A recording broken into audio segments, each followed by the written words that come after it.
There's a guy named Daniel. Nothing extreme about him. Normal job, normal life. One day at work, his manager corrects him in front of everyone. Not even harshly, just a simple correction. But something about it stings. Most people would move on, but Daniel doesn't. On the outside, he stays quiet. He nods, says nothing. But inside, he's thinking about it. Why would he say that in front of people? That was disrespectful. He thinks I'm incompetent. He goes home still thinking about it.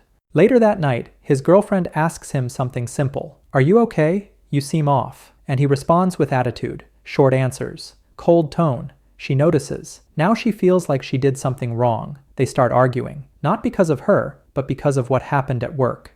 The next day at work, Daniel is different. His manager gives him instructions. He responds slightly defensive. There's tension now. Days pass. That one moment, he keeps replaying it. Each time he thinks about it, it gets worse in his head. Now it's no longer, "He corrected me." Now it's, "He disrespects me. He doesn't value me." He always does this. Notice what's happening. The situation isn't growing. Daniel's reaction is, one day, it happens again. Another small correction. And this time, Daniel snaps. Not controlled, not measured. He raises his voice, challenges his manager in front of everyone. Now it's awkward. Now it's serious. Now it's not just a small moment anymore. A few weeks later, Daniel loses his job.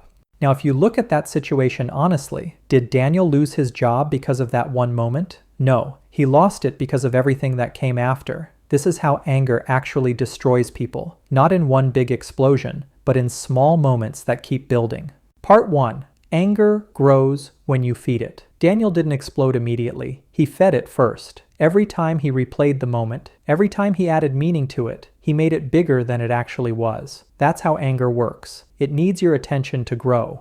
Part 2. You start hurting people who did nothing. His girlfriend didn't cause the problem, but she felt the impact. And this happens all the time. You carry something from one place and drop it somewhere else. Now your relationship starts suffering. Part 3. You lose control without realizing it. The worst part? Daniel thought he was in control. He thought he was standing up for himself. But he wasn't choosing his reactions anymore. His anger was choosing for him. And once that happens, you stop thinking clearly. Part 4. The illusion of being right. Here's the uncomfortable truth. Maybe Daniel was right. Maybe the correction wasn't handled well, but it didn't matter. Because being right didn't save him. His reaction cost him more than the situation ever did.